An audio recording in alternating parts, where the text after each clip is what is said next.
All right. Okay. You're on. All I'm going to right. redo that later. So, All right. So we're going to start with something a little different today. We have all learned in the last 2 years that our eyes have become very important.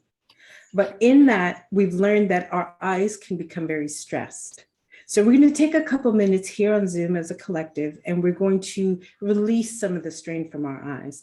You're welcome to unmute yourselves. You're welcome to mute yourselves. If you want to do this off camera or on camera, that's entirely up to you. I'm going to ask you right now to take your hands and put them like this. Now turn them in, and on the bone underneath your eye, you're going to tap very gently, all along the bottom, this bone, this cheekbone, this eye bone that you have here. And if you feel a little sore, that's because you feel strain on your eyes. And that's to be expected because we're constantly looking at devices. We're looking at screens all day long. We're looking at our phones, at our mobile devices. Now remember to get your temple in there too. So tap very gently. And this is something you could do in your car. This is something you can do when you're waiting online. This is something you can do in the bathroom, wherever you are, whenever you feel stressed. So next thing I'm going to ask is take this along your eyebrow, just for a minute, and just see how it feels. And see how your eyes feel when you're doing this. You can close your eyes. And next, I'm going to ask you to do your forehead, because we use our foreheads a lot without realizing it. And sometimes there's stress in our forehead, all over your forehead, all over. And then back down to your eye sockets. And especially when I'm nervous, I like to do this before I go into a performance because it helps me relax. All right, last thing. Take these 2 index fingers and you're going to put them on the pressure points right at the bridge of your nose and just squeeze a little bit. Just a little bit. And then what you're going to do is you're going to release that squeeze and you're going to sweep along the bottom of your eyes very gently, like this. Sweep out. Sweep out. Sweep out. Great. One more thing. Rub your hands together. You feel the heat of your palms and the heat of your fingertips and all that energy that we've spoken about and all that entrepreneurship and all that art. Feel it in the palm of your hands. Feel it. All your creativity, all the frustrations of the week, just feel it in the palm of your hands. And you feel your hands getting warmer. And just cup your eyes for a second. Count to 5. And then release.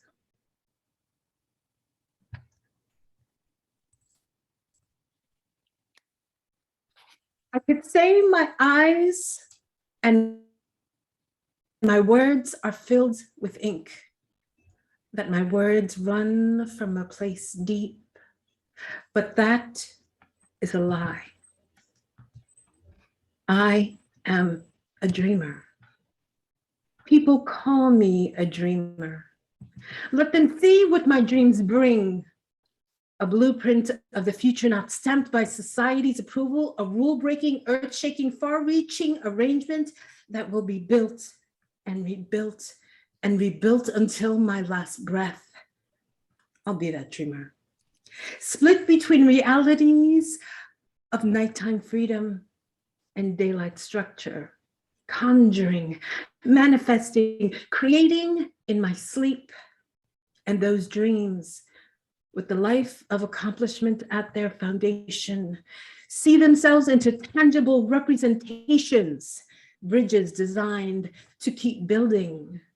From them come the strength to maintain what needs to be done, to see fruition of plans at work, ready to be completed in its own good time. It doesn't end. It can't. From the dream to the reality, each plan laid in the threads of memories, triggered by premonitions of things to come. Each waking moment, an opportunity to create what comes in the form of visions of a mind at peace or in chaos. From where the undeniable takes root to turn what I believe into the physical, what we believe into the manifestation of what we see. People call us dreamers. Let them see what our dreams bring. There are those who would speak of their dreams as an unrealistic anomaly. Speaking of them doesn't give them the same life that doing them breathes from them. Dreams need life. To be moved from the air of one day to the hands of those like you and me, who will mold them into seeds for growth. Plant them in the eyes of dreamers who do instead of think, those to whom, like you, the rules of impossible don't apply. Thank you. This one talks about summer and the experience of growing up in the city. Growing up in the city means a different kind of summer. Sidewalk barbecues filled with breath and charcoal and smoke. The neighbors bring what they can and what they have for the makeshift set table. Grills surrounded by well-intentioned, self-proclaimed grill masters, secretly waiting for a chance to flex those tongs. From the corner and the table, the shout and the slam of Capicu announces the end of the latest round of dominos. Marble tiles defiant to glaring sun that bakes blacktop, bouncing off brick to kiss rosy cheeks of kids running in the streets. Limber y piraguas of pineapple, mango, lime, red, and blue melts before they can touch parched lips. Salsa y merengue give the street soundtracks, blurring from windows in multiple directions. Our weekend summer camp in stereo. Fire hydrants splashing about, stickball, laughter, double dutch, tag, hide and go seek until the streetlights flicker on. Universal call that brings the block to bath and bedtime. Dominoes clashing, shifting in blocked circles along the tabletops, fading smoke and street smells. Backdrop of familia hanging out on stoops. One by one, stoops empty out. Abuelitas y tías checking in. Charcoal dumped over the curb. Embers grasping to be seen through a midsummer night's gleam. Thank you. Before you start your next one, I love that piece. It takes me back to being a kid in Brooklyn. Right. I just wanted to share, especially the fire hydrant and yeah, anyway, thank you. Right. For that. Thank you. This next piece I'm going to read is for Chambers. And this was originally accepted for publication and is published on La Libreta, which is an online poetry journal and online magazine. How vigilant the heart. When love stains its face, warrior against pain's tyranny, rebellious and jealous when doubtful, sincerest lover when in lust, sublime with honor and confounded by kindness, one and whole when mated with its likeness, fickle when wronged, forgiving to a fault, endless in its quest of hope for chambers of my heart. How do four chambers make room for such awareness when in their space are throbbing bits of flesh and rivers of red? Nothing more than that. How does one mass divine logic from emotion, creating a chaotic symbiosis when pain felt is disregarded in the face of what could be, and the light and the slight inkling of forever? fickle when wronged, stronger than any notion of alive in moments connected to what is worth having, what is worth wanting. Exactly how does a fist-sized bit of nothing compel an entire being to pursue and peruse and pursue and pursue and pursue and persist with delightful madness, the trigger, to fall madly in love, to the possibility of falling from a cliff and shattering, fickle when wronged, more power than no. These four chambers are unrelenting in their quest. By what means does a shattered, beaten, and defeated hollowness become whole from one moment to the next in the blink of an eye, scarred and filled with rhythmic contradiction, designed to move always forward? In what way does such a weightless vessel of fluid become engorged with laughter in the face of despair? Expand to make room for others and yet hold it all together. Fickle when wronged, forgiving to a fault, endless in its quest of hope, the four chambers of my heart. Just how is it that at the center of our innermost selves is the start and the end of all things, logical and insane? It makes no sense that passion is pushed through, leaving room for more in the wake of waning light. In what manner does such a zealot determine the levels and nuances of love, each one unique and recognized by this misshapen muscle, fickle when wrong, forgiving to a fault, endless in its quest of hope, are the four chambers of my heart. Exactly how does a nub become the focal point of existence? How is it that the heart is all things, blossomed from an unsustainable seed, buried in the only place it can grow, insatiable in its quest for belonging? Acceptance is its only true goal. Love will always come to the fore. Thank you.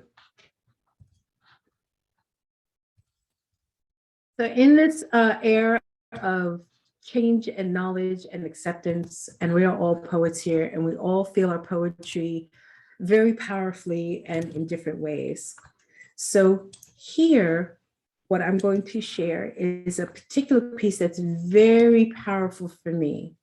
I find it to be extremely relevant as a poet. And I opened up with this line.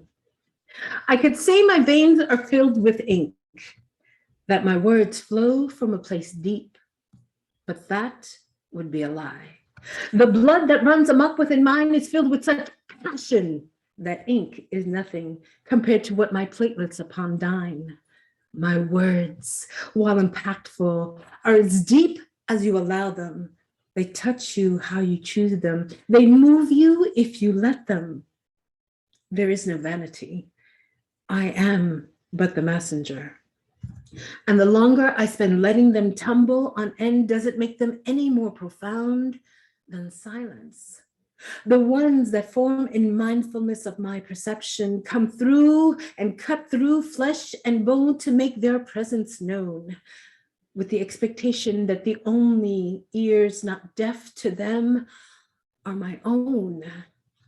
Let loose in the air, not with the tenacity of gunfire, with the ease of meditation, flow of the unknown, touching higher than where they started from. My hands, I could say, are the instruments of creation, working to bring to life what's already been made by others. But this is mine. translating what my eyes see within, forming what my brain accepts, and then giving life that which my spirit, if it could, would burn on brick to make sure that the very life of it sticks. There are no guarantees. I am but the messenger.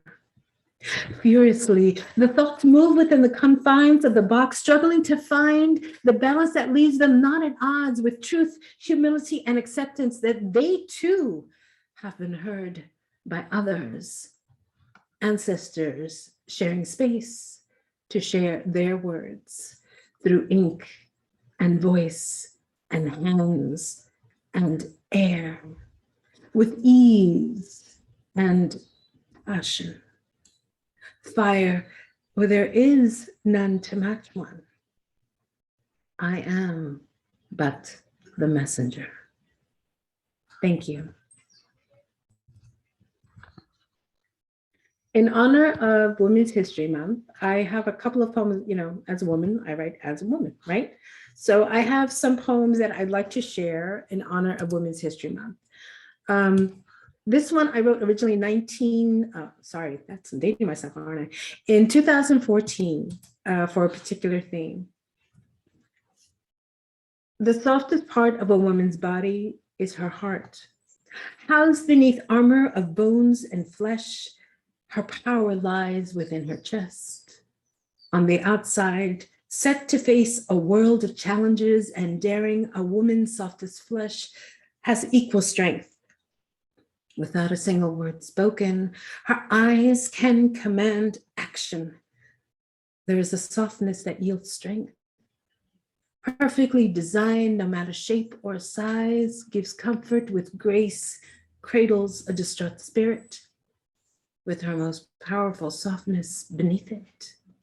A woman's breast prays to be the epitome of femininity. Beyond that, few see the matriarchy of humanity, a courtship of love, and at that courtship, breasts are an enticement, attracting suitors to complete the other half of a circle. At birth of child, breasts represent life, giving forth the essence to nurture the building of a body. As days turn to years, subtle changes appear. The once seductress and mother becomes the seat of power. Breasts then become a symbol of comfort, stability, and strength beyond mounds of soft flesh and once dew-filled eyes. Between shoulders that have carried burdens of life and death. Ahead of a backbone so strong for the secrets that it carries.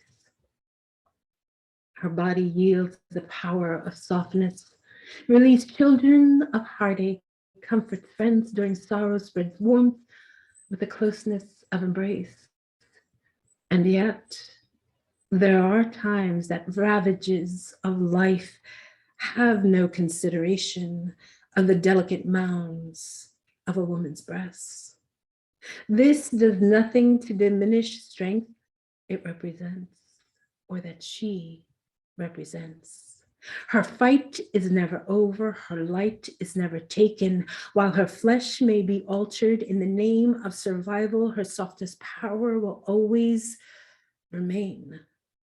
For a woman's greatest asset isn't in the flesh seen to represent what she is. A woman's greatest asset is who she is beneath the ravages of flesh. Thank you. And that one is called The Power of Softness.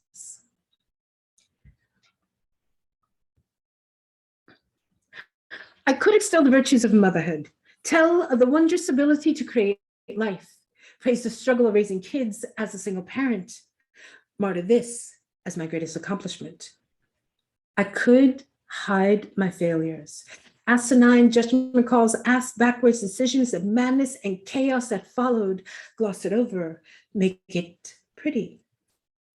I could ignore the rage, having done so for years, runs in fishnet stockings worn, of the varicose veins. That skin. Parchment paper edges singe, it's time to cut it away, peel it back and grow a new one. Over scars my last relationship pried open just to watch the blood flow. The hardest thing isn't to let go. The hardest thing isn't to let go. The hardest thing isn't to let go.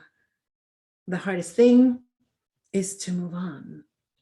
Redefine who I am, where I stand, as I am now, not defined by motherhood, children, work, career, relationships, or any other human being.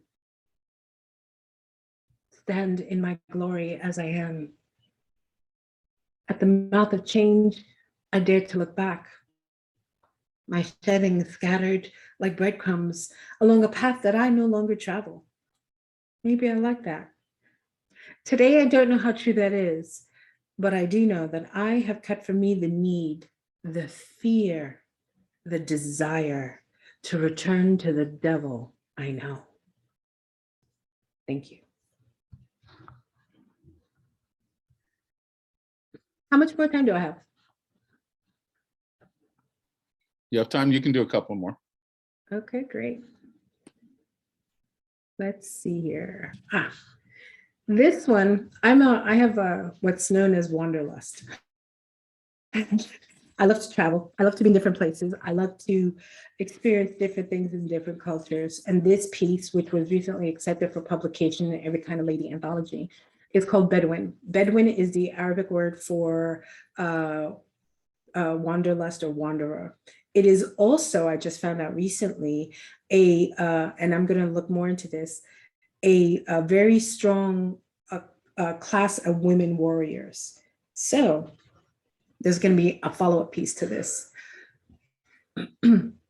Born with a nomad spirit, a wanderlust that transcends the ability to set roots in the everyday, always in search of the world within it, the hidden dimensions of alternate universes.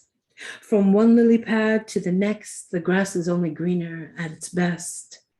The now world, the one that doesn't flex and bend to mirror images of what could be, grounded, or rather cemented in drudgery.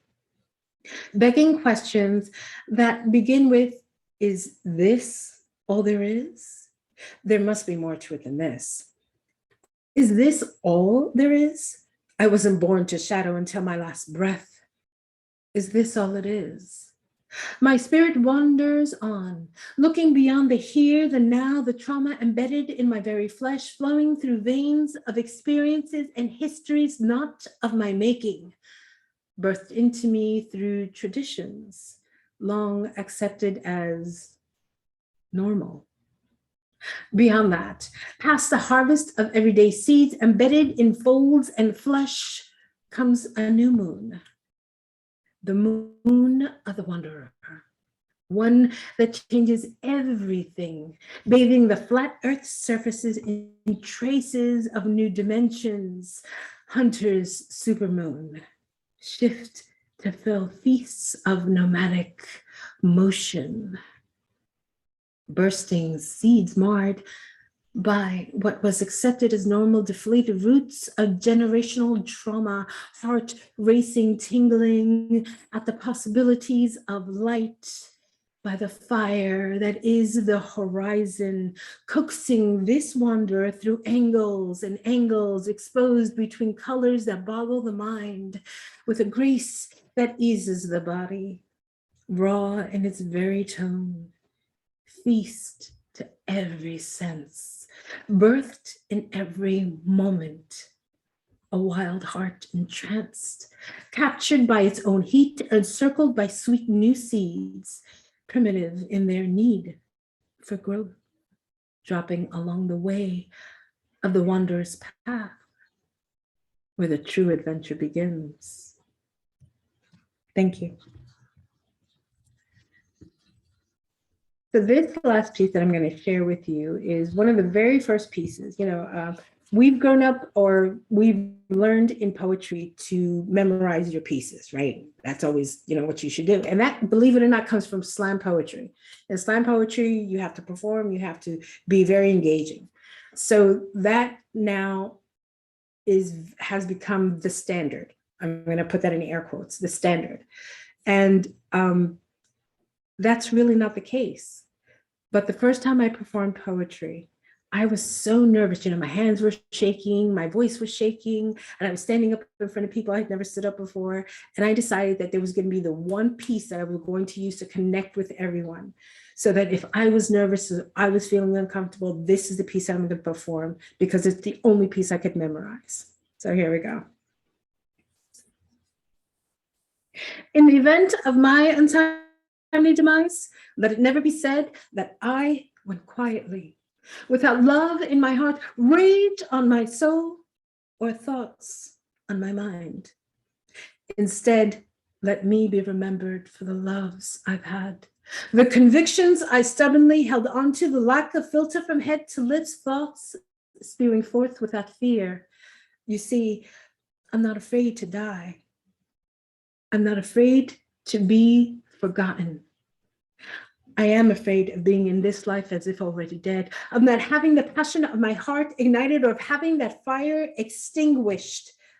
I'm not afraid to fly past clouds, reach beyond stars, pick blazing flowers in a meadow of midnight blue. I am afraid of falling from the sky, tumbling to the earth without possibility of being caught because there's no body in sight. I'm not afraid of pain, hardship, or sacrifice. Badges of unconditional love, giving till nothing remains, and then finding more to give. I am afraid of heartbreak, thoughtless treatment of my value and sentiment by the one who proclaims to love me forever. In the event of my untimely demise, let it never be said that I didn't speak my mind. When told to hold my tongue, struggle for release when bound by the expectations of others, break free to be who I am.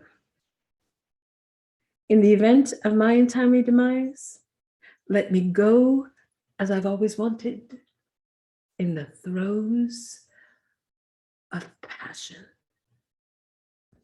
Thank you. Oh, unmute. Unmute.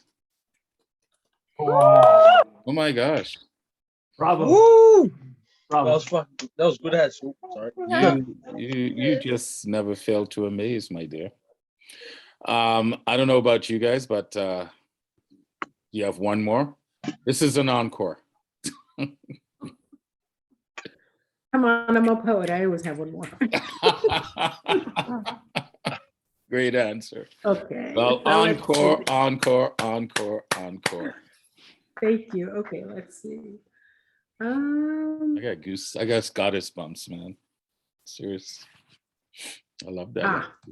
Okay, this is perfect for a Sunday morning, especially with this wonderful group that's here. A lot of my poetry is recorded to music, so you won't find books that I've published. You'll find pieces here and there that have been published, but you will also find a portfolio of music that has my poetry to it. And I am the type of person who likes to listen to poetry as I go throughout my day. I have countless playlists of poets who have their, like Tony here, incredible. And I just dive into it and just feels so good. So this is one of those pieces, and you can find this, is called Mantra. You are my mantra. Beyond what my eyes tell me, through and through your heart and beyond to who you are. Stitching and thread rugged lines that make your silhouette look past colored mirrors, colored glass, intense echoes sing back, lines etched with experience, love, and life lessons. You are my mantra. The thing I say to myself every day, not with eyes of surface, blind to human designs, of accepted composure. You are my mantra. My voice is in you, intonations of knowing over and over, curves and curls of teeth and tongue. Your voice is in my head, chanting, chanting softly, living along the edges of my eyes so that every turn is lined with you, the color of you, that smile I gladly work to set free, that thought that opens my eyes in the morning, smiling before I even know why. You are my mantra, chanting softly, chanting. You are my mantra. You are my mantra. Focus that gives me strength, energy that brings length into the smallest of pleasures from the tiniest of measures, the one voice that joins mine, my mantra, my mantra. Reach beyond the surface to a renewed sense of purpose, chanting softly through me, chanting in me. Within the sounds of the universe, I hear your mantra, your voice, the guide to finding myself, my voice within, chanting my mantra, chanting. From you, I have gained wisdom. With you, I have learned the custom of loving and accepting what is my mantra. I am freedom. Infinite possibilities open with each verse woven through fibers of my being in terms of freeing, rethinking the common, reassessing the forgotten, discovering my tones among the universal sounds, my mantra. I am freedom, softly chanting. I speak the life I live, the life I create and am driven to change by starting within. I believe it, so I live it. I live it, so I breathe it. I breathe it, so I speak it. I am freedom, my mantra, chanting softly. Freedom. Thank you. All right, unmute one more time, guys. Unmute. Wow. Woo! Wow, that was amazing. Wow, wow, wow.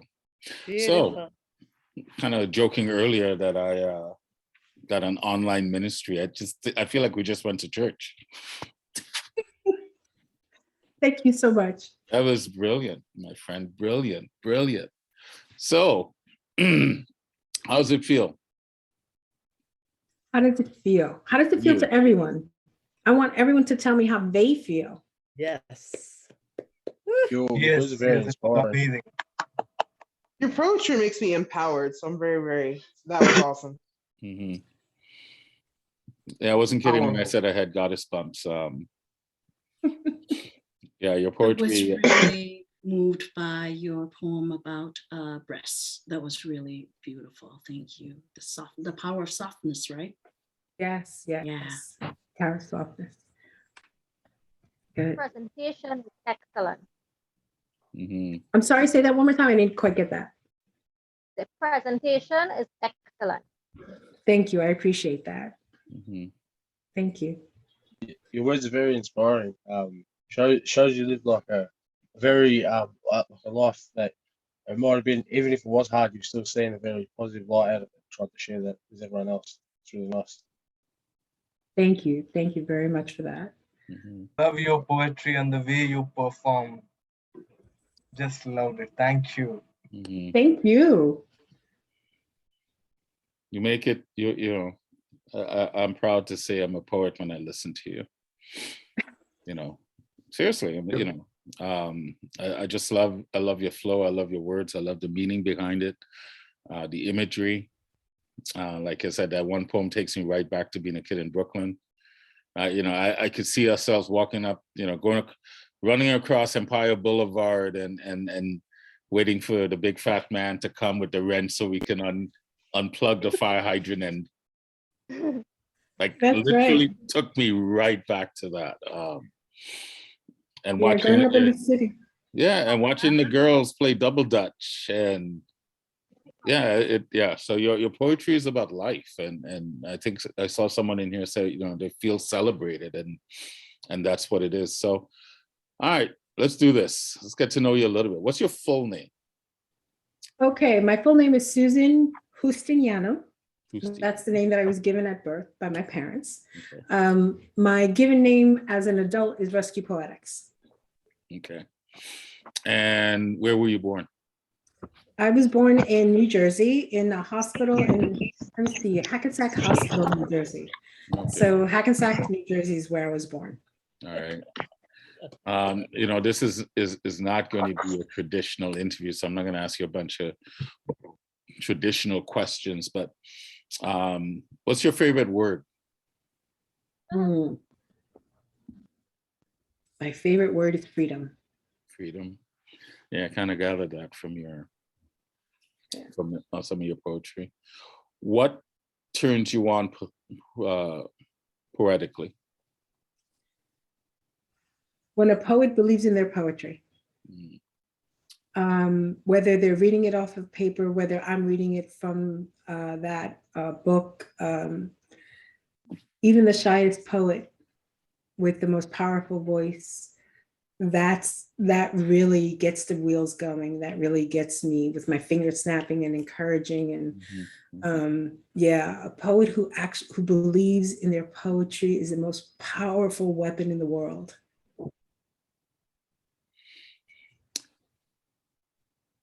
What's your favorite sound? Drums. Drums? I have to say, yeah, drums are my favorite sound. Okay. All right.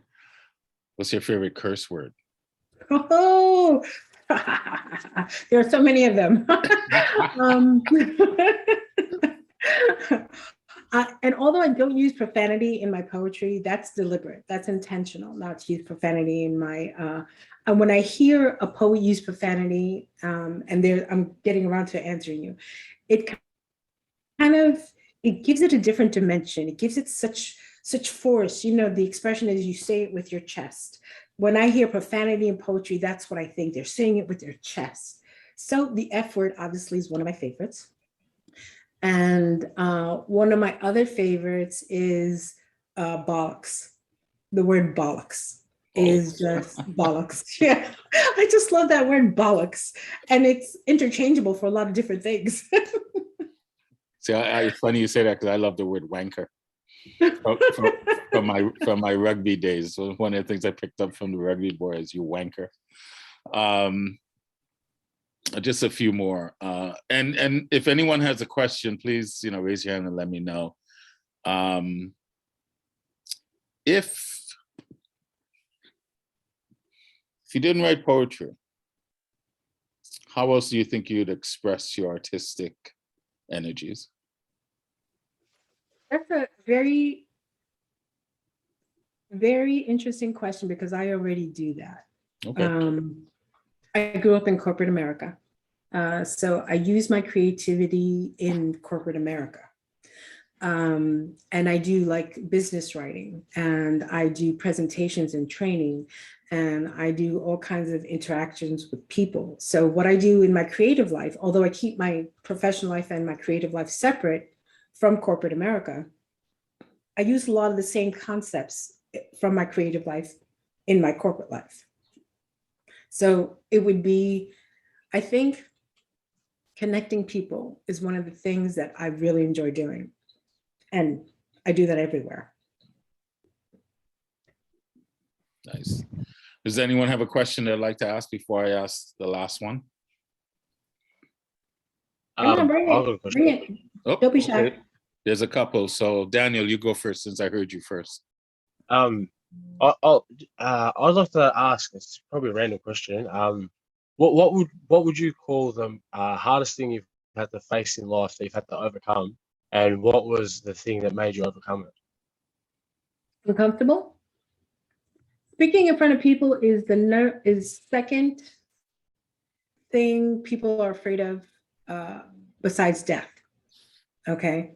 So I'm no longer uncomfortable speaking in front of people, but I am uncomfortable if I walk into a situation and I don't know what's going on.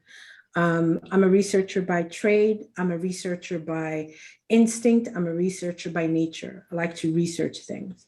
So for example, if I walk into a conference and I'm asked to speak at the conference, I need to know what it's about. Things that I'm uncomfortable with is not knowing, not really understanding. I'm not a person who takes lightly things that are happening.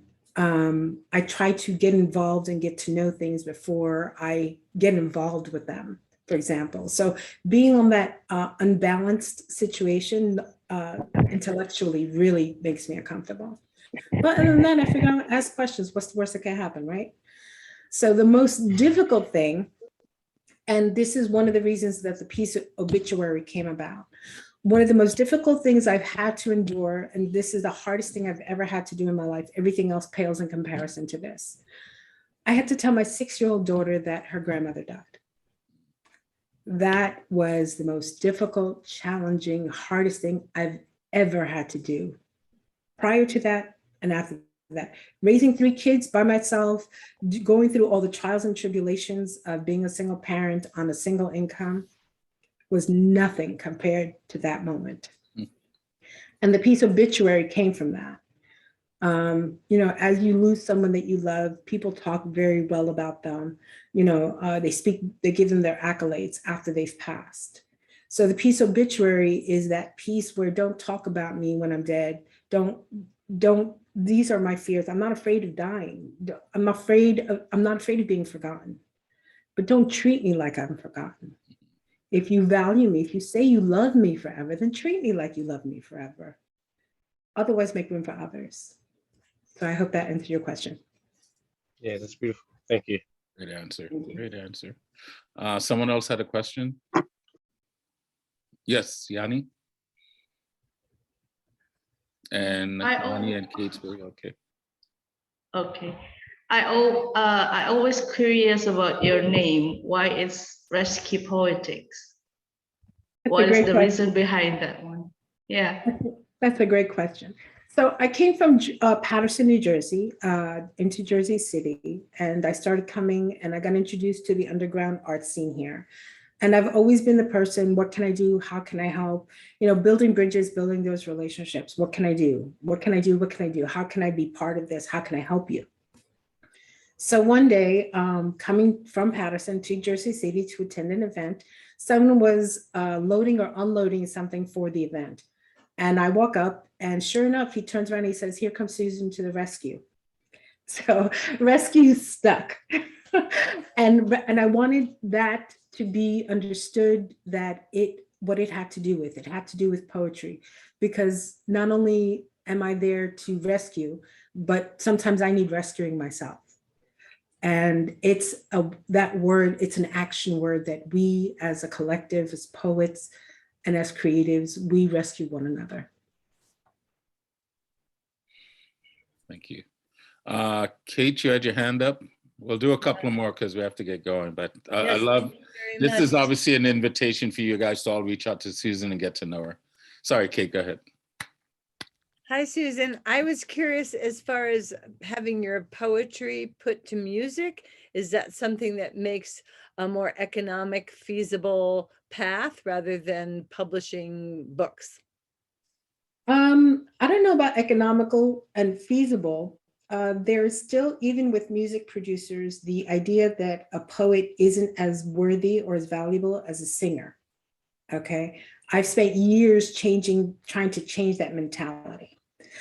I still get royalties from music and poetry that I've put together. So there is that benefit. It's passive income. And I encourage every artist to make sure that you have your paths of passive income, whether it's writing your poetry and putting it on sites for music for people to pick up, recording your own poetry and joining a royalty company, publishing company like BMI, which is free. You put your stuff out there, you do a collaboration with someone.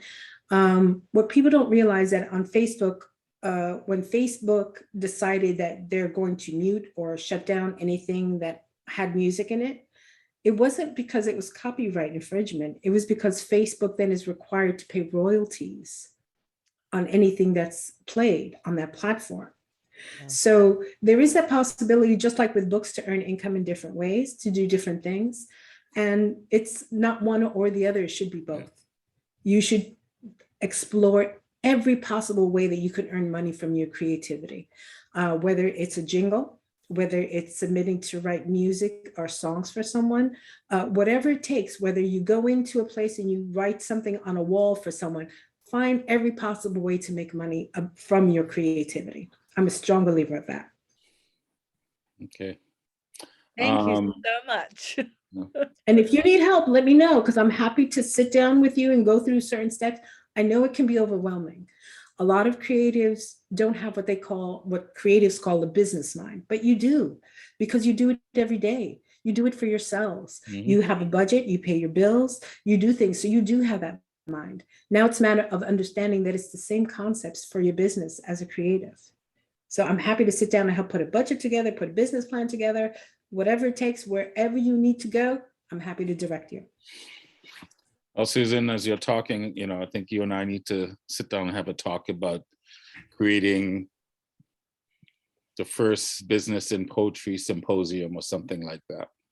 I think it's, when we were talking about earlier, poets coming, how do we support each other? I think we need to sit down and have conversations around this, about the business of poetry, about the business of art and culture, and how do we capitalize on these times, because it's one of the best times to be an artist right now. So I love that answer. We'll have to talk about that. We'll have to do our own private Zoom and coffee it up and talk, because I think there is an opportunity to do something like that, or see what's out there and create one again. So anyway, last question. And I love the fact that you guys have so many questions for her. Like I said, once again, it's an opportunity.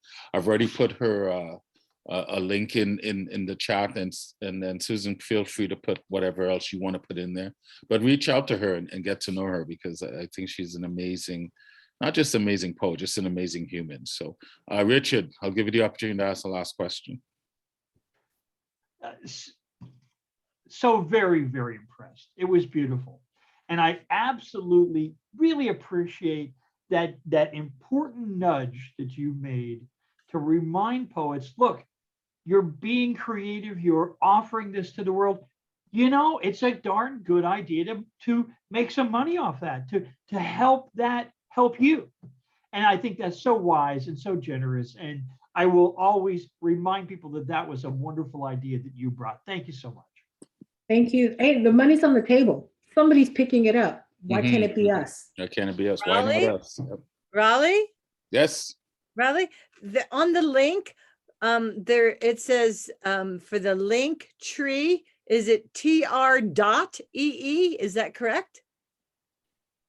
Linktree is one of those, let's see, one of those, It says link I think so. I think that's- tr.ee. Yes, That is that's correct. correct. That Yes. is. What's Or that, you can Kate? just search for me, RescuePoetix, whatever is more convenient. If you like the traditional way of finding, Mhm. you can always just look me up as RescuePoetix. I'm everywhere on social media, so feel free to connect. All right. I'll ask you one last question. Sure. If heaven was to exist, what would you want Yah say to you when you show up at the pearly gates? Heaven does exist, and this is part of it. This exchange of ideas and ideals and passion and compassion. What would I want Yah to say to me? Thank you for being who you are. I think that's the simplest way to do it. We can all sit and wonder about our regrets and wonder about the things we could have, should have, would have done. But that's pointless. Let's start from now, and let's build our own heaven. And every moment of every day can be our heaven. whether it's a coffee with Rollick, coffee with Tony, poetry with all of you, little bits of heaven. Every moment there is a capacity for heaven. And I want to say, hey, if honestly, y'all should say to me, well, your friends are waiting for you and other friends are coming. Nice. Beautiful. Ladies and gentlemen, one more time, one last time, at least for this time, put your hands together, snap it up on unmute, and let's give it up. Woo! Blessing, Brilliant, brilliant, brilliant recital. That was good. Brilliant answers, love the answers. I don't know about you, I'm feeling inspired and uplifted. And like I said, the goddess bumps are just, they're running rampant right now. So thank you for honoring us this morning. Thank you for sharing not just your poetry. Thank you for sharing your wisdom. That last answer, I think, is the answer to our whole lives. We need to stop beating each other up for the past, our collective past, and appreciate what we have and moving forward. Learn, but not beat each other up, and learn to, so we don't repeat things that obviously we know we don't want to happen. So loved your answers. Thank you so much. Thank you. It's an honor and a pleasure to be here among everyone. And I look forward to hearing everyone's poetry. Okay. And speaking of that, we'll dive into this. Poets, like I said, everyone keep it to 2. Try and keep the ramblings to a minimal. I know everyone wants to speak and have things to say. But I'd love to get everyone on to share a couple and to speak through their poetry. So this is the order we'll go in. We'll start off with Kimlin, with Yanni, Danielle, Alexandra, Danielle, Kate, Karen, Angie, Richard, Kelly, and then Ariana. I'm not sure if I got it. Like I said, this is not an open mic, and but Tony and Amesh, if you'd like, I can add you on. You can do a piece as we go on. So, because I love the fact that you guys show up. Oh, I see Delia is on camera, so that means she's awake. You were originally on the list. If you want to recite or you just want to continue listening, it's up to you. But let's just start this off. And I'm so glad that you could be here this Sunday with us. So we'll start off with the Blue Mermaid, all the way from Singapore, that now lives in Phoenix, Arizona. And I think I just saw she was doing a bit of a whirlwind traveling around now that things have opened up. Her and her brother, I was in New York City. I'm not on social media much these days, but I do see a few things. So anyway, let's give it up to Kimlin, the Blue Mermaid. Thank you. Thank you, Raul. Thank you, poets, and especially Susan, RescuePoetix. That was beautiful. In fact, the first piece that I'm going to be reading is in response to the power of softness. This is called Memories of Shame. Memories of shame creep in, the old Chico pet uncle, 5:30 a.m. in the void deck, breath rank fermented alcohol, stumbling and grabbing my breasts. I was in primary 2, second grade, in shock. My sister pulled me. We ran up 3 flights of stairs back home to be greeted by, "Stop this nonsense. You're going to miss the bus. Go back downstairs and wait." My sister and I went back down. We peeked around the corner to ascertain the coast was clear. We huddled behind the pillar until the school bus arrived. Then we ran to the bus. That particular uncle never came back, but there were others waiting for me in other spaces and places, waiting to slide their hands up my thighs, waiting with their salivating eyes, waiting to pray, to fondle, to feed, waiting to grab. My children.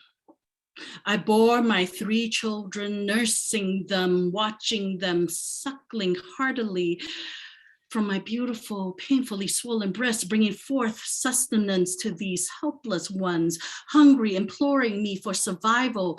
Nutrient-rich, sticky, clear colostrum formed on my brown nipples. Then come the first milk, feverish heat overtakes the engorgement, ducts plugged, soothed with ice packs, gently massage, stimulates flow.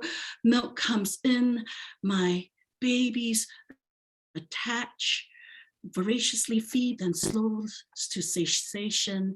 The sound of detachment, sleep overcomes.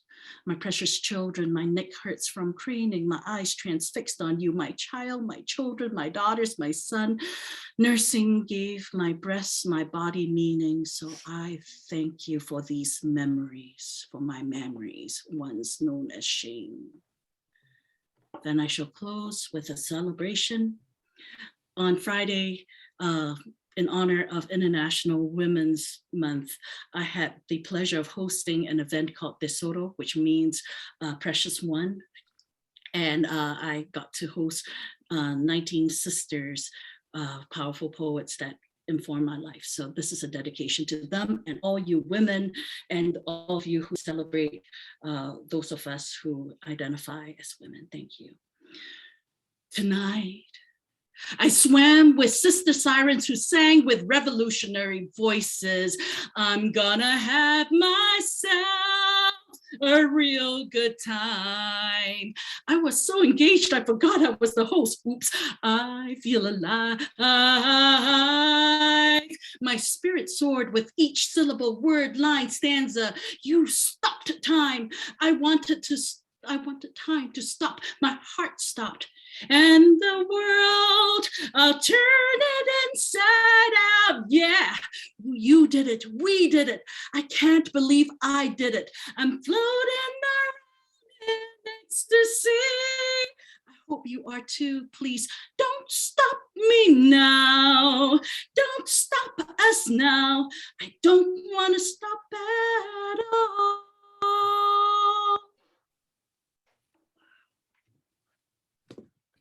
Yes, sister. Yeah. I think Freddie would like that version. Well done. Well done. Give it up. Unmute. Clap it up for her. Well done, Blue Mermaid. Well done. Beautiful. That was Powerful really imagery. good. Well done. Very powerful. Yes, beautiful. Good celebration of the goddess of woman. So, all right, let's continue on. Up next, all the way from Indonesia, my friend Yanni. Okay. Indonesia. Yay. Yes. Okay, hello. Good evening in here, and good morning for you all. Today I want to read one of my favorite poems actually, and the title is The Anomalous of Love Phenomenon. This is a story of an, I may say like a devil, fall in love with an angel in my dream world. Okay. For once, I would like to pick heaven. What kind of excitement is implied therein? This abject body is trying to break its limits between hell and heaven, but not too far. A big, sturdy gate fenced my side. With half of courage, I open the gate. I see an empty space, a golden door on the other way, a door with a shimmering grip, a door which led me to a descent trip. Still in this abject body, I walked. I stand on the floor without a base. The scope of this room somehow slightly forced me to take the existence in a deeper breath. And I breathe. The further I go, the weaker I got. To pass through the dimension of delusion, I'm ready, and I'm already halfway to that door, where this heart embarks to pound hard, where these thoughts tremors to fall apart. The black wings of mine slowly torn. I do not even remember when I got into this form. As far as I remember, it is the dream. I groan, I faint, I shut my eyes in pain. I wake, I puke, I realized I'm nude. This body is no longer being steady. The next seconds, it's torn completely. This pain is incredibly beyond your thoughts. This transformation beyond your call. I do not remember the reason that brings me to heaven. As I recall, he is there, waiting. He, the one who carries half part of me. I almost lost in my half consciousness. Yet somehow, it's too early to be ended. That door is not any longer too far. And I don't give a damn about what will I be. I just want to seize. I just want to feel the golden door, the place where there is you, the scenes which overcome my dream, the time I finally reach you. Yes, I see you, smiling, beautiful, like a painting. I know you will come for me, and that's the true heaven I see. Thank you. That's the true heaven I see. Oh my Woo! God, Okay. Wow. Susan mentioned, I love watching poets come into their power, and the more you recite, the better you get. I've always loved your words. I love when we do our own little one-on-one chats, but watching you recite in this setting. Yay! Yeah. Well done. That was amazing. Good Well job. done. Well done. Thank you. Keep encouraging her, because she's the world needs to hear about this woman, like all of us. But yeah. Is she You're a poet. new? Are you new? Actually, yes, this is the fourth time, I think. Yeah. Fourth or fifth time. Wow. Okay. She's new to Keep reciting. going. Wow. She's been writing for a while, but she's brilliant. She's just brilliant. So Okay. buzzer up on the side, get to know her. All right, up next, another young, brilliant Okay. master of poetry, a friend from down under, Danielle. Danielle. Hello, everyone. There's been more detriment to the story. Sadly, it was my birthday the other day, and we lost our bird of 25 years, which was a bit of a sad story. But what I'd like to read today is from a book that I've wrote. So I sent it off for copyrights. I'm just waiting for that to come back, and then I'll send it off to a publisher. So chapter, it's called Potently Poetry with Potency. Poem he, poem poet sees, poems from a poet you see. So chapter 1, if hatred is polluting, poetry is solution. Salute. When you hear the word poetry, there's no way you would think that it could really brighten up your life. Is it? Is that right? What do you mean by bright? Similar to this tight rhyming, you put it with a little bit of timing, and you wouldn't believe how many would think how it's true in that class. I wish I didn't leave. In time, once you read chapter after chapter, to see how timing, how rhyming can really mend your heart, art shining someone's glow, healing yourself through words that flow, so similar sounds in a row. Now you're getting the clue. This is something that saved a lot of others from feeling blue, like sorrow was forever in lieu. As when you express yourself on the paper or your diary, your voice memos, or even on your phone, you would have to remember all those times you were alone. Do you remember? September, October, November, and then you remember December. Oh, how many times you felt so low and you wanted to let it out because it makes you less, but it hurts you or someone else if you shout or even expose it to be shown. But why, it's a day and age we live in. There is no singling out per se a negative branding or discriminating. It means no humiliating for what anyone's choices may be. And why is it such a delicate topic in the press? That to be when you feel depressed. Life is losing interest, but how the hatred pollution that is slowly diluting to be dissipating, sparks igniting. Writing has always been my best suit of fighting. I'm becoming aware of my heart. I'm showing I've always been one who is smart. This race to the top of the charts. When you realize the race is against yourself, that to be before anyone else, that's how you become a chart topper, no matter what the art may be. I know you can see, as you read the words, believing in oneself, you now open your eyes upon writing as it's a blinded prize. Your pride-driven eyes, what's to untie? Living life real, happiness to unveil, as poetry seals the deal, the spiel once you try. How amazing you feel. The only thing to die is the old built-up demons, smiling to follow, pushing away the sorrow.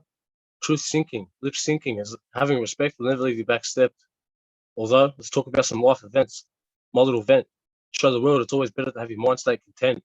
As you create to invent with so much glorious intent, you are poetry, proprietary of these wordings put together like this to shock the internet. I'm sure you'll feel just as content, I bet. That's chapter 1. You want to read another one or? No. Or not? Actually, can I read one short one? It's really short. It's just one my father wrote. I hate saying no, is that okay? I just thought before you do, this is what I will say. Daniel is also new to reciting and poetry. So yeah, you'll do a short one. I invite you to reach out to him because this young man has a big heart. He's gone through a lot lately. His father passing, his brother, his dog, and now your bird, family bird. So, but he has a great desire to work with the youth in his area and use poetry to inspire them to look at life different, to not judge a book by its cover. He's a prime example. You know, he's a big strapping young man with tatted up, and people assume things. So I invite anyone that's not so much mentoring, just reach out to him, encourage him, because he's brilliant. This is still new to him, and he keeps showing up, which to me is half the battle. So share your last one, please. This is so I'll probably be a bit emotional for this. This is the only poem I found my father wrote. I found it a couple of weeks before he passed, and then after he passed, he had it in a picture frame. He was going to give it to me as a present. So the River by John Wimpy. Just staring at the campfire, I've often wondered why. What's happened over the years as this river slowly flows by? This truly is the meaning of life, as God has testified. For without this mighty river, all things would surely die, like the red river gums and the floodplains further down. There's life along this river, and it's easy to be found. There are fish wrecks taught us to catch, where roos come down to drink. But when it's all gone, it'll be too late for the bureaucrats to think. They buggered up the Snowy, and the Cooper's next to go. But when all history's gone, there'll be nothing left to show. So enjoy this mighty river while you have the chance. Go sit down by a campfire and watch the river dance. Your old man wrote that? Yeah. I keep telling you, man, he's looking down. Him and your brother are proud of you. Proud of the man that you're. And I'll invite you again. Please do not ever apologize for being emotional. No. It's good. It's actually a good thing to feel like that. Well, it's habit. I don't, we all do it. I even still do it, but don't ever apologize for sharing your tears, because that's, to me, that makes part of the poetry. When you share, it's raw. So thank you for that, my brother. And like I said to you poets, reach out to him. He's a good young man with a big heart. Thank you. You're welcome, brother. Such a pleasure getting to know you. All right, up next from Australia, we will go to Greece and my friend Alexandria and her amazing poetry. So Alexandria, you're up. Let me remove Daniel.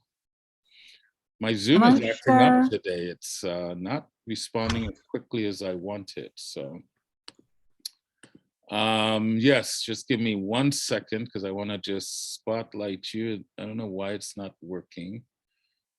All right, you should be able to share now. Oh, okay. Well, I just want to say that I'm going to put a recorded music on because the guitarist is not available.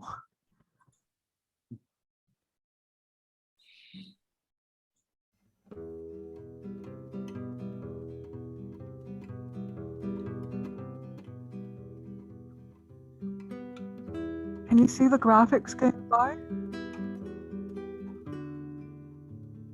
Can everyone see the graphics going by? Okay. Yes. Το αντίξον συμφέρον και εκ των διαφερόντων καλή στην αρμονία και πάντα κατέρευσε. And the river flows, a never-ending flow. And our bodies go against the flow. And our bodies go with the flow. So many people suffering, so many people flourishing.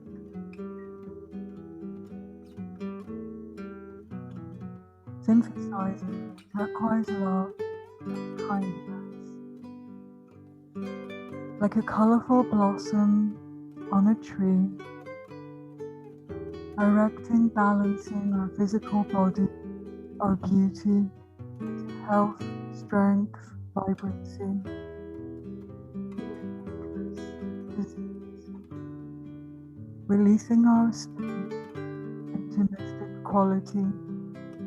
Fly, fly, fly, fly, fly, fly, and the river flows, the never-ending flow, and our minds go against the flow, and our minds go with the flow. So many people devising, propagandizing discordant ideas.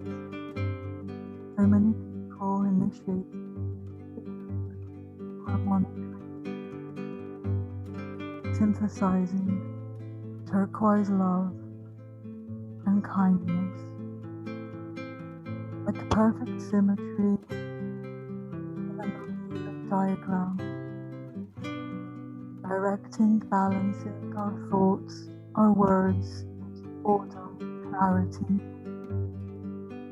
subduing darkness, chaos, releasing our spirit to mystic quality. Fly, fly, fly, fly, fly, fly, and the river flows, the never-ending flow, and our hearts go against the flow, and our hearts go with the flow. So many people fighting, taking a dislike to each other.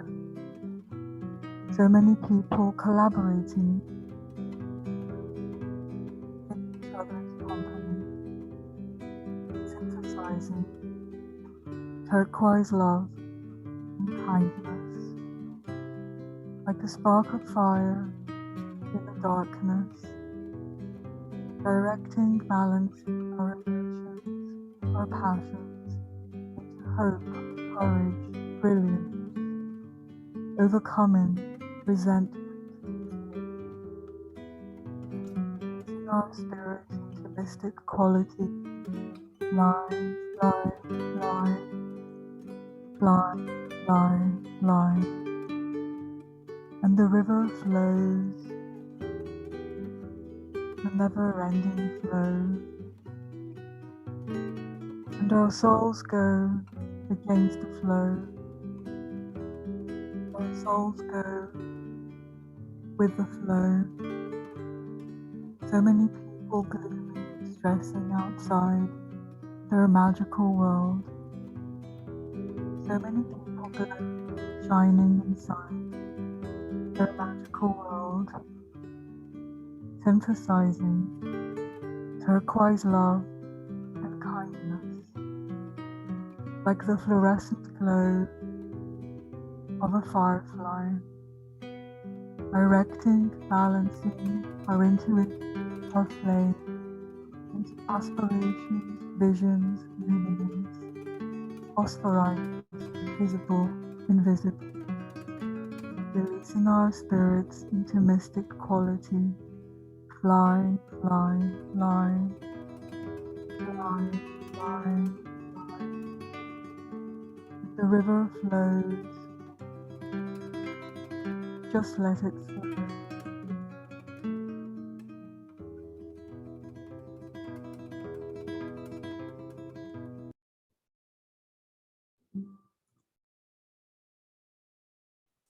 Unmute, clap it up. Wow, wow, wow. Hey, that was awesome. That was awesome. You know, Alexandra, every time I hear you, it's like, I feel like I'm listening to you for the first time. Oh, sorry about the non-live music, but my husband's working, so. No, it's beautiful. We miss Yanni, but yeah, it's, I think I'm gonna hijack that and start going to sleep with that at night. It's so meditative, it's so peaceful, but yet it stirs you inside. It's brilliant, it's brilliant. So give it up for Alexandra once again. Snap it up. All right, this I'll have to do is, some audios for you. say that again, please. I'll have to do some audios and send them to you. Yeah, that'll be great. I'd accept that. All right, and my friend from Indiana, up next, brilliant poet, Danielle. Hey, good afternoon, There she everyone. is. It All has right. been amazing today listening to everyone so far. It makes me feel very empowered to be here with you guys. Felt it very, very much. As always, I appreciate the extension of having me join in, Raleigh. A lot of my writing lately has been geared towards empowerment, especially for women. I'm very much a seeker for truth and freedoms, and just believing in yourself and empowering yourself in the best way possible. And that's what this first one is geared towards. For you see, she wasn't intended to be loved with a caged heart, like a flightless bird with clipped wings. She is not living her full potential, being her own, not loved. Loving her with ownership, possession, not passion and freedom, is not the way. You'll drive her to a point of madness, keeping her from the divine parts of life she's supposed to be living. You think you can control her, but you're just avoiding the inevitable. Like a cat pacing the confines of a locked-up room, waiting to be freed as soon as the door is even slightly ajar. That flightless bird will eventually mock you and despise your care, preening all of its beautiful feathers in spite, in its madness. Stirring there in the confines, no matter how well the care. Women like us cannot be owned. We carry the world in our pocket, and we have intentions set upon us to set this world on fire, a way to keep it alive. And living confined, owned, caged is not how we were to be cared for. Loved in fear of loss, fear of losing what you think belongs to you, loving it to death, smothering the fire to a point that it cannot breathe, snuffing out the flicker, owning it but not caring for it, obsessively and possessively, keeping it close, hiding it away from the world it is to be igniting, selfishly hoarding its beauty and power. When the world comes knocking for her, you will only have yourself to blame for the wrath it falls upon you and yourself.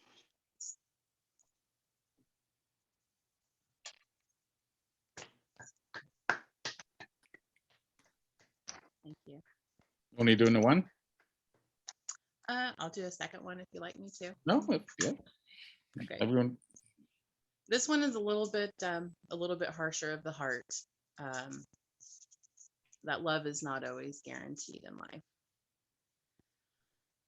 Being in love does not guarantee. It does not guarantee that you will be forever loved.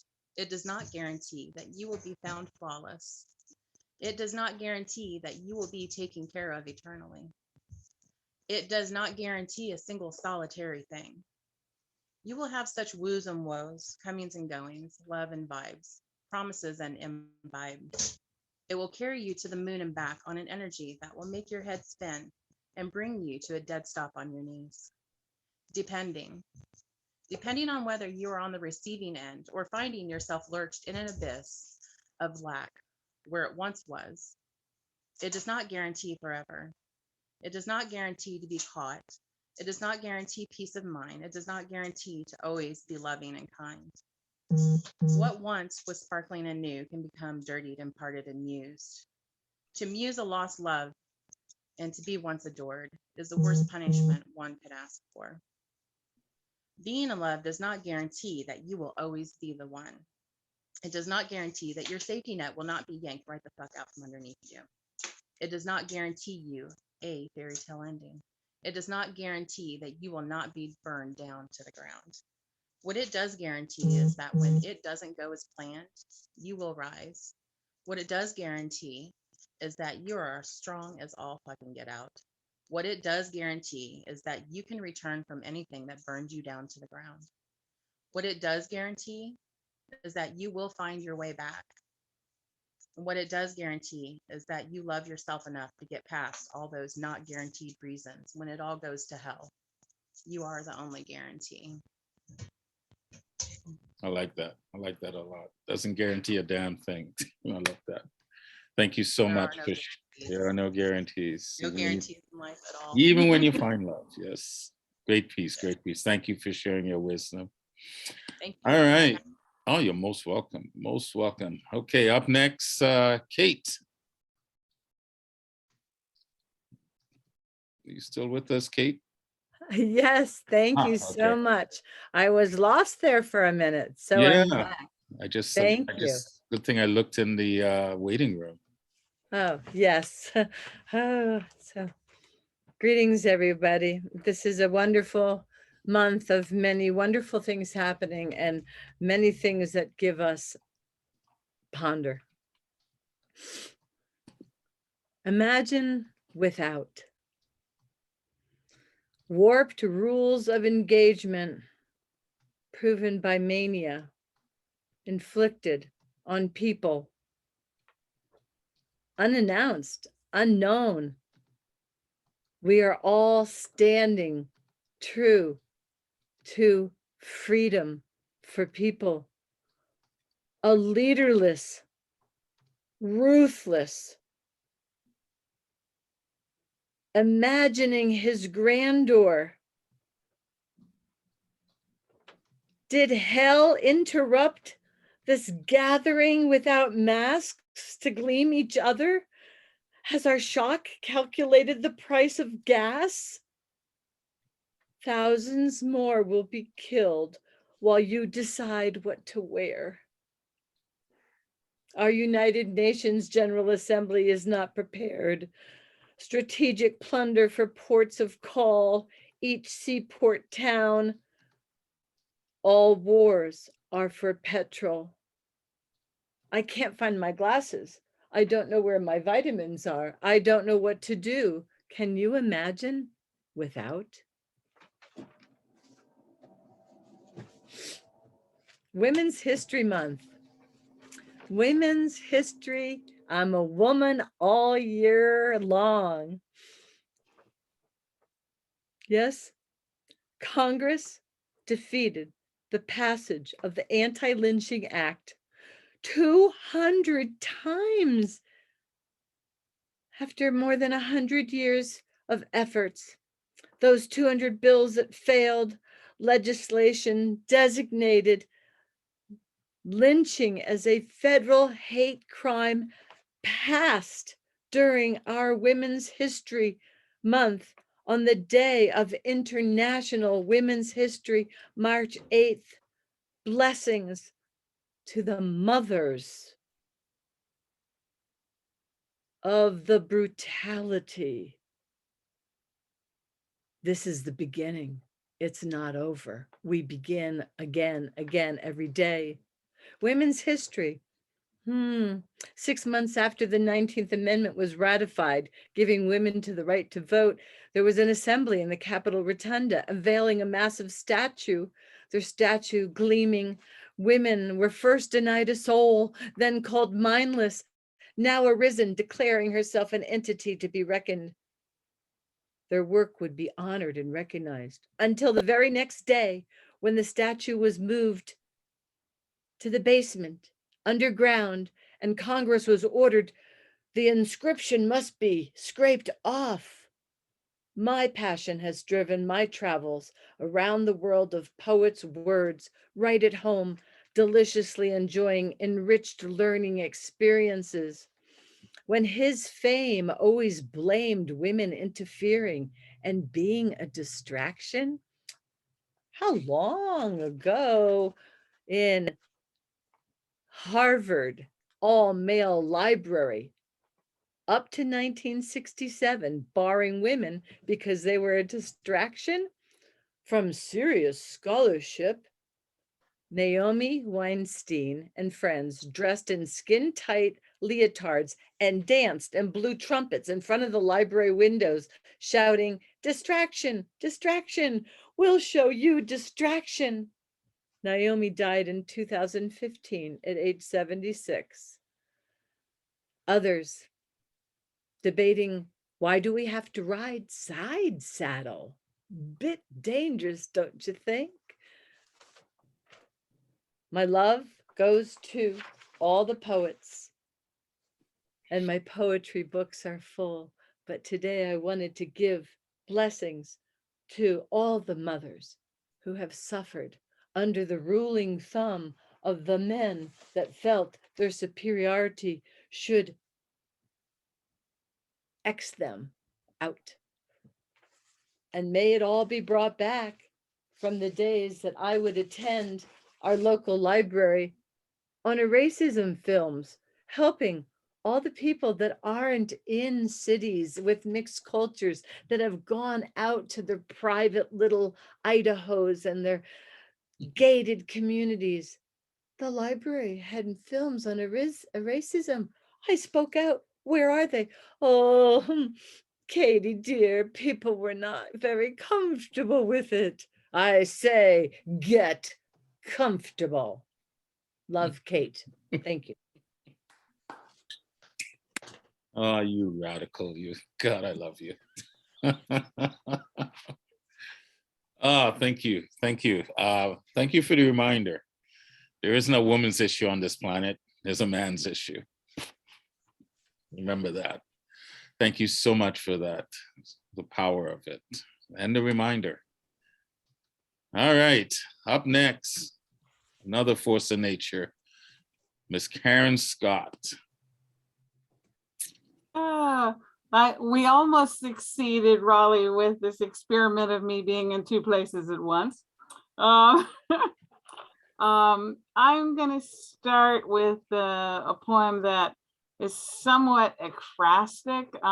It's a picture of my husband and me at a ball years ago. And this is called "We Were Glamorous Once, Your Dad and I, long before you came. I made that dress. Yes, I used to sew. Floor length, one-shouldered with a contrasting sash. Your father not even trying to hide how uncomfortable he was in that three-piece suit, but he sure was handsome. He's not smiling, I know, because he saved his smiles for me, made others earn them like rare treasures while I got them for free. This was before we moved to Baltimore, and I heard on the news that a man was shot and killed while dancing with his wife in a club.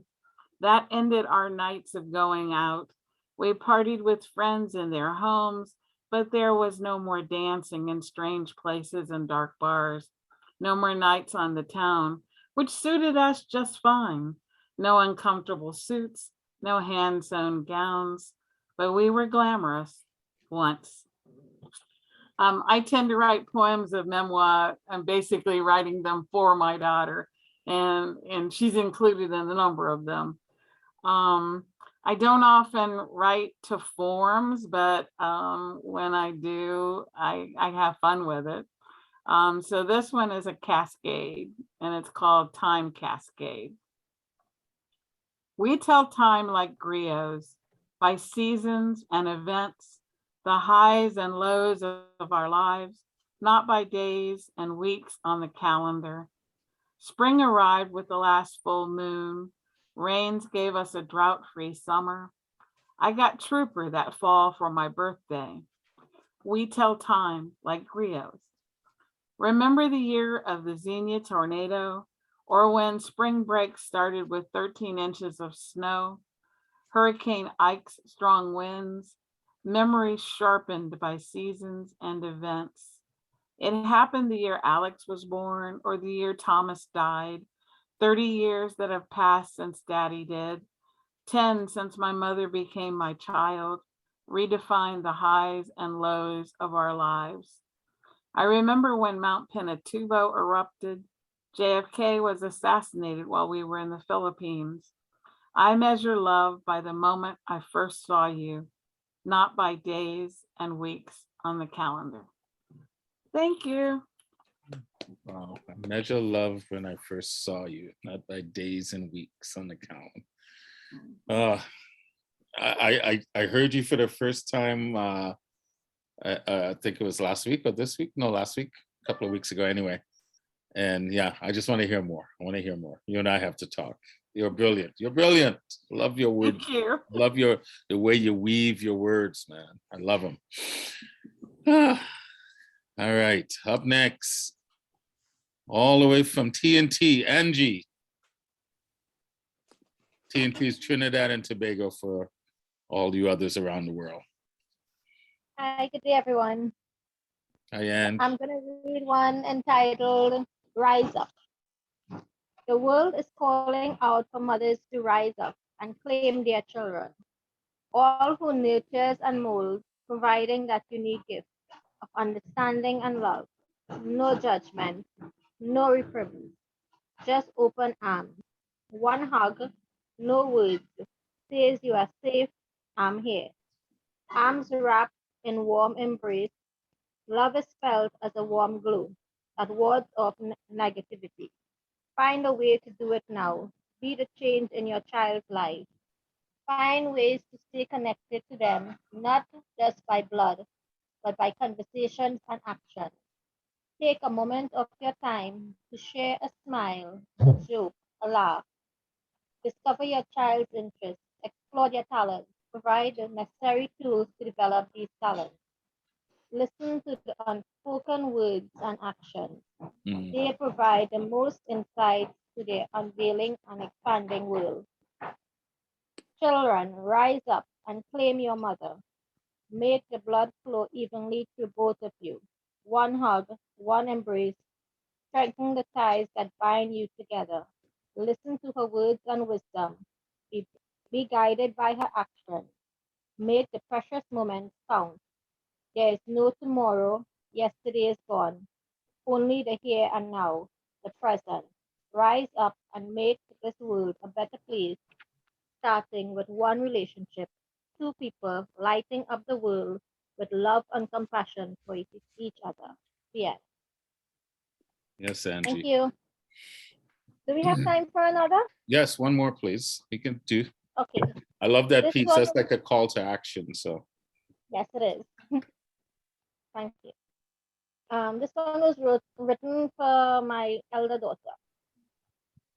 She loved me then. She loved me then. I saw it mirrored in her eyes, in the way they twinkled and sparkled as they looked at me, the wanting to be close to me, creating moments filled with activities which we can share, springing little nothings she knows I'd like. My favorite chocolate picked me up, a flower freshly picked and handled with care, a bottle of water reminding me to make time to drink it. I saw it in her effervescent smile after I made a remark or two, the willingness to make unnecessary conversation, sharing witty jokes and gestures. She loved me then.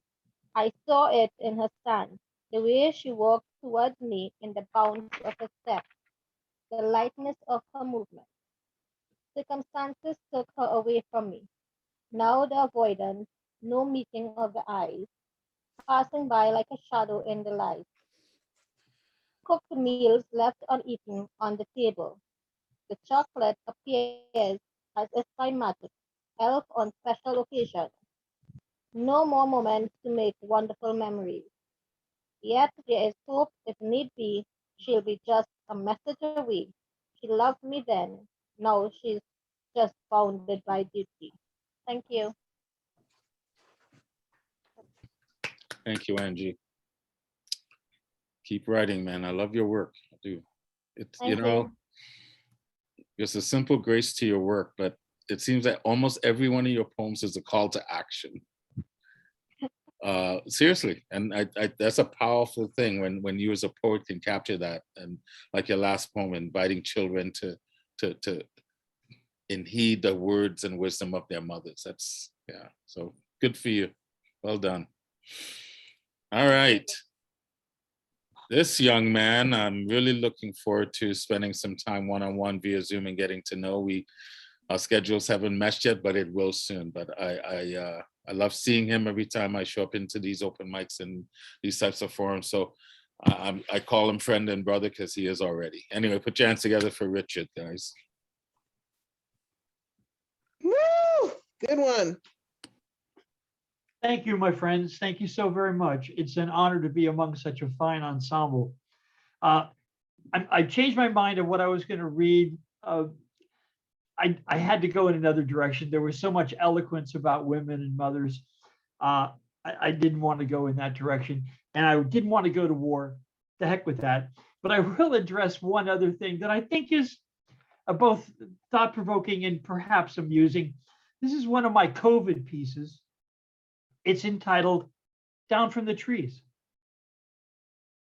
Honey baby, tell me please, since we're not so long down from the trees, you scratch my back, I'll scratch yours, up in the branches or down on deeply polished floors. We like reciprocal, you and me. Ever since we balanced on the limbs of a tree, whether out in the car or up in the tree, I'll groom you and you'll groom me. The only thing now that's left for us as a virus sets a fence between what we really feel and what we really mean.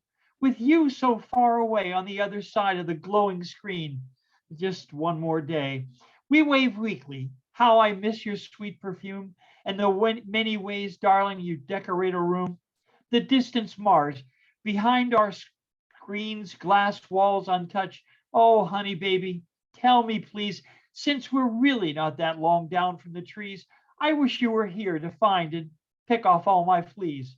We're isolated, out of touch, and miles away, my fingers clutch in disarray, my clothes askew. What I wouldn't give for you to have your seat beside me here, with your fingers searching my matted hair, even to have you look with scorn at the clothes piled across the room I've worn. I'd even eat the toast you burn if I could be signed you touch and warmly turn. Thank you so much. I'll only read one. Oh, Richard. Really? You're going to tease us with just one like that? Yep. There's too many other good voices. Please.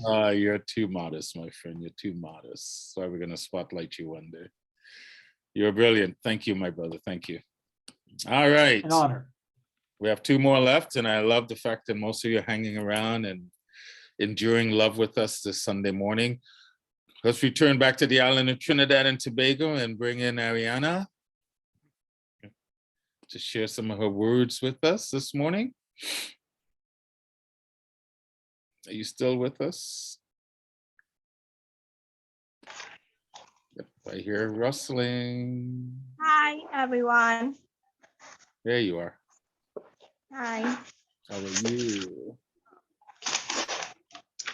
Okay. This poem is for my uncle that passed away with COVID. So, yeah, this is for him. Beautiful memories. Beautiful memories sprayed with a million tears. Wishing God could have spared you, if just for a few more years. It doesn't take a special day for us to think of you. Each mass we hear, each prayer we say is all offered for you. We cannot bring the old days back when we all were all together. Our family chain is broken now, but our memories live well. Thank you. Only one? Yeah, well, okay, I didn't expect this, but okay. It's up to you. Do one more. This one is called The Rainbow. Heavy rain was pouring heavily. Thunder started to rumble. Oh, that was so frightening. The rain has stopped. The sun begins to come out. As I looked up in the sky, a rainbow appears in front of my eyes. I always wonder how a rainbow was made. Rain, sun, magic, I always wanted to know. At the end of a rainbow, dreams come true. Some people say there is a pot of gold for you. Mm. Thank you. Ladies and gentlemen, this is another young woman. That's probably her 4th recital, maybe, or 3rd. Always is nervous. She asked me last night to make sure she goes second last. So anyway. And yet she gets up here and she just blows our mind. So encourage her, please encourage her, because the more you do it, the better you get. The more you do it, the better you get. So I'm just hoping that you're gonna keep showing up and reciting. Okay. Yeah. Thank you. Thank you. I just got a request from someone, and I hope you guys don't indulge. We do have one more, my friend Kelly. I'm saving for last because she's a powerful poet as well. But is it Karina? Karina just sent me a request, and it's the first time reciting. So let's snap it up. Let's give her a clap. Let's hug her virtually. Make sure you're unmuted so we can hear you. Can you hear me? Yep, we can hear you now. I love when people come with the intent to just participate as an audience member and then feel inspired to recite. So thank you for reaching out. Thanks for having the courage to ask. The floor is yours. So I just wanted to say that I'm a participant due to being a member of Angie's group, Creations and Beyond. And I was inspired by my cousin Delia Budan. I've also been writing a long time, but never really had this sort of outlet. And I really thank Angie for that, and for you for hosting something like this. I've never participated in any, so this is my first time. So bear with me. We got this poem is something that I wrote. I would like to read two. I know that's stretching it with everyone's time, but I'd like to read this one I wrote for my aunt, who her husband passed away a few years back. And I think she was feeling alone and sort of unloved or ignored. And I wanted to let her know that, she's still in our thoughts, and to sort of get some sort of, I guess, history of what she meant to us and what they mean to us. And I tried to capture that. So I hope this does so. So here goes. Her name is Linda. She walked in with Laird du Temps, silk jeans and jewels glittering. No one could resist her beauty, least of all him.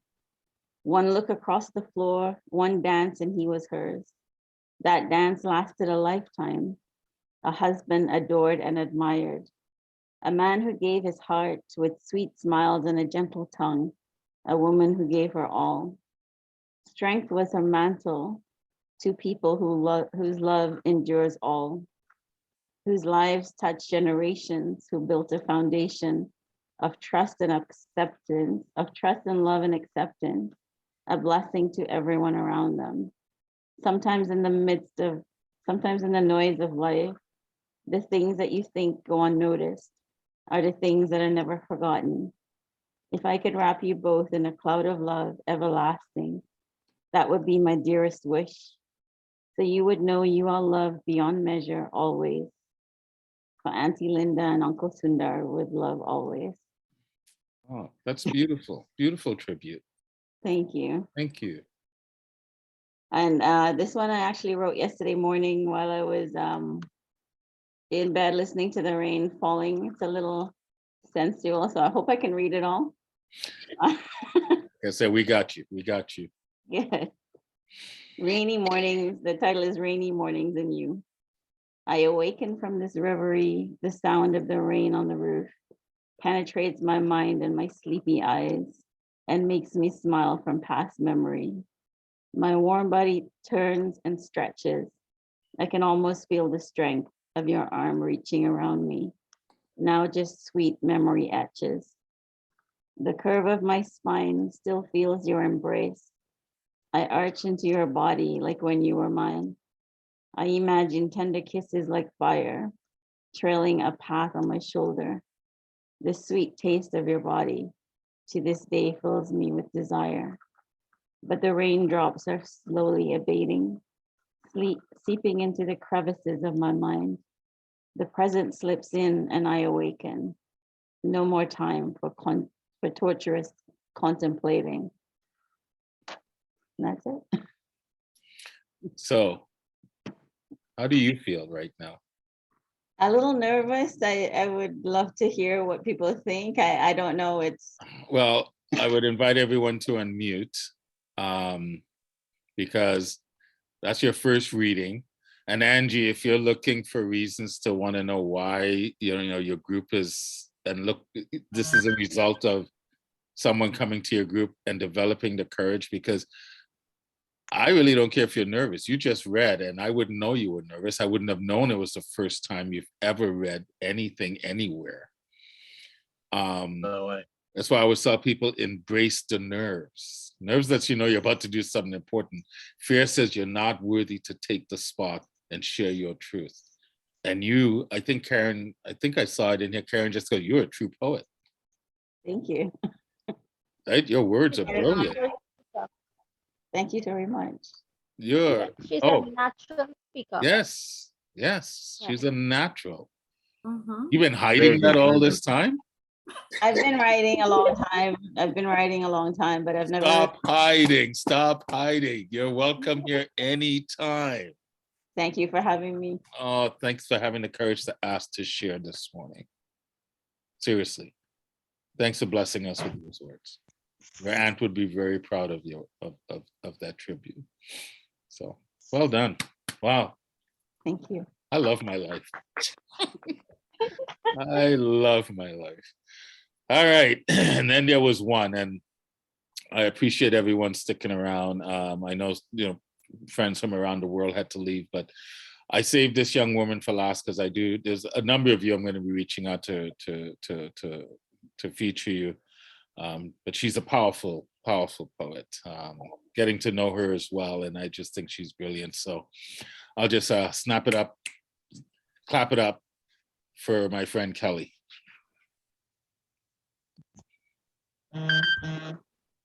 Hello. Kelly. It was I literally was babysitting, so I was like, I've got to literally. She's cool though. That's all good. Okay. This one's called True Joy. I've got two. I once asked myself, do I want to be a socialite? I ran into most people, and it made me realize that I could be a light, just a light, and never mind to that question. I could be an answer. A simply complex, wonderful, simple, or wonderful, unique, and simply an alone answer. And I can be okay with that. What is so wrong with wanting to be alone in this world? Why is my solitude anybody's concern? I don't learn best in the presence of others. Group projects are intimidating. I'm not a good team worker. My anxiety sits at the table with me and everyone else. How do you think that any of this is a good idea? I tried to be social, friendly, polite, and instead of my shoes, I'd stumble over social cues. I am not a good friend for you to have. I've been called a liar because I don't shorthand reality in a world where people run with the need it now mentality. I just need space. Space is a place that I often find myself, much like the dust on an empty shelf between books that couldn't be placed closer than a meter apart. Others accuse me of giving the task of thinking to my heart, and I love with my mind to the point it blinds other people. Obsession is not a kind word. My flattery can only go so far, but before its repetition leaves a social scar, and I am the person who won't understand it because my nuances aren't up to par. And I wish I knew the answer to the questions I had left, like, why do I fear suffering if it comes before death? Why do I cry about how people would feel about me when I'm gone? I'm not sure it's even real. Why do I care if they hurt when they weren't even there for me in the first life? But if you feel the same, there's no need to say your name. You know, it's hard to share this because many people will dismiss you, be offended or inauthentic. How could you think we won't miss you type of BS you get? Because most people seem to feel obligated to love you or hate you. Or maybe their love can either drain you or suffocate you. Maybe they're using their love to manipulate you. Maybe their love was left in the car on a 90-degree day because they forgot to look that far. Some won't know until they're on their deathbed that they weren't the first thing that came into their lover's head, but I won't have that luxury, and I'm good on that. I'm okay with truths I've learned. I'm okay with the bridges I've burned that I'll never pay to build back someday. I'm okay with those who have burned them with glee. Whatever floats your necessity, feel free, because I'll just be getting a better glimpse of me and view's pretty bite. At one time, I'd have invited you to take a look, but I'm just fine.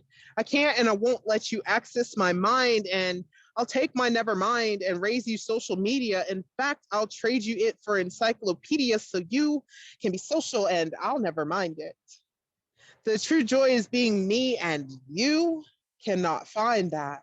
Just sitting here in my skin, and you can knock as much as you want, but I could never let you in.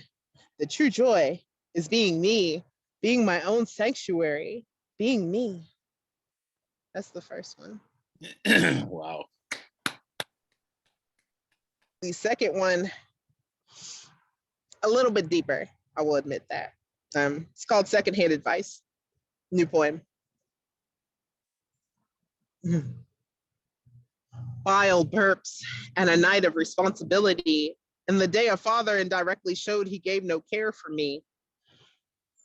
I just took myself out, and not for a date. I waited until it was late and took myself out back with a gap pulled to my face, slid it down my temple while you dare try to tell me that life is simple. Everyone has troubles you want to say, but you know a pull of this trigger ain't too far away, and you can't imagine seeing my head blow to pieces, but you gonna vote for men who would, your nieces? You gonna root for people who would destroy my life, then act as if you've always asked me to put down the knife? My liver is slipping, my vitality barely gripping, but I can't get that doctor because my insurance be tripping while you pretend to practice humanity and denouncing those who have different sanities than you. Man, you would rather support someone who hasn't played their true hand. You keep saying that you care, but this soul doesn't understand. You can tell me all you want, but I can't decipher your rhyme. You'd rather have blood on your hands instead of giving your time. I once knew a woman, 25 years in her prime. You want to give a crap now because she's so young and so resigned to herself, her daughter, and her mama, but you thought that case was too much drama. Wanna toss her to the side. She's just like I was. But you tell her she can make it, but she's got bills and she can't shake them. Her mama's living on a smaller clock, but she doesn't know until the last talk, and now she and everyone is in shock. Suddenly, those bills and that precious mouth to feed is in competition with the mentality she didn't need. Her heart's been making paces since she was born, but you can only push someone who's already torn so much. And I would call you the devil. You're just as guilty for taking her too, but you'll never breathe truth because it's not comprehensible to you. Everyone is still fooled and enjoys your pantomime, and you'll sleep with a clear conscience because you still have all your time. And all I can do is decay with the leaves, sitting here wasting for eternity.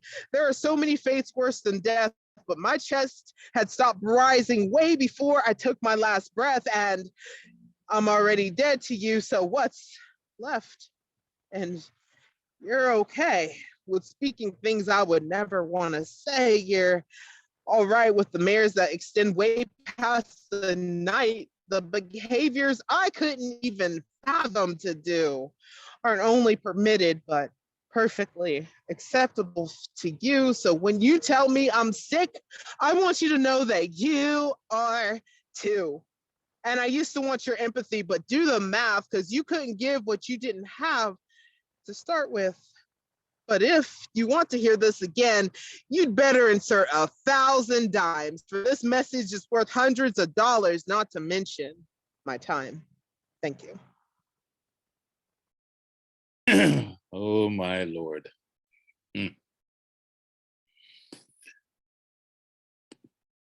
You are you're a force of nature. That's it. Speaking life. That's it. Speaking life. Yes. What was that, Susan? She was speaking life. Yeah. And it's incredible. Yeah, you just wrote that. Life right here. But yeah. You are brilliant. That's why I keep inviting you, man. Put your angst in your words. And don't ever apologize to heavy and deep. People are going to relate because we've all gone through heavy and deep.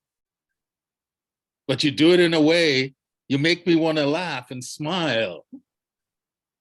You know, that's why, oh, man. Again, I love my life. Thank you, Kelly. Thank you for sharing. Thank you. Oh, that is the end of a recital. I guess I'll end it this way. I usually don't recite, but we managed to keep this show under 2 hours. I say we, me, well, because I have a hard time saying no to people and I want people to share, but I have a couple of pieces that I'll share that I'll share.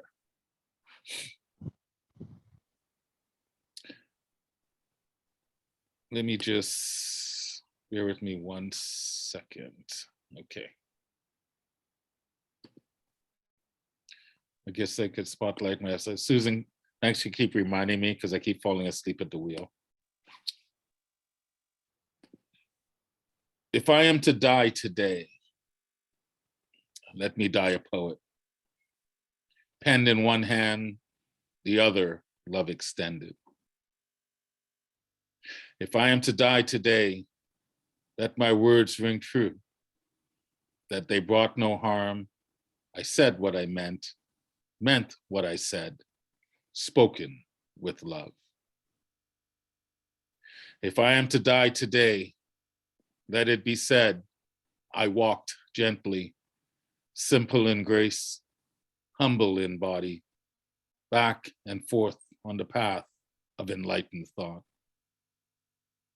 If I am to die today, let me die as my true nature.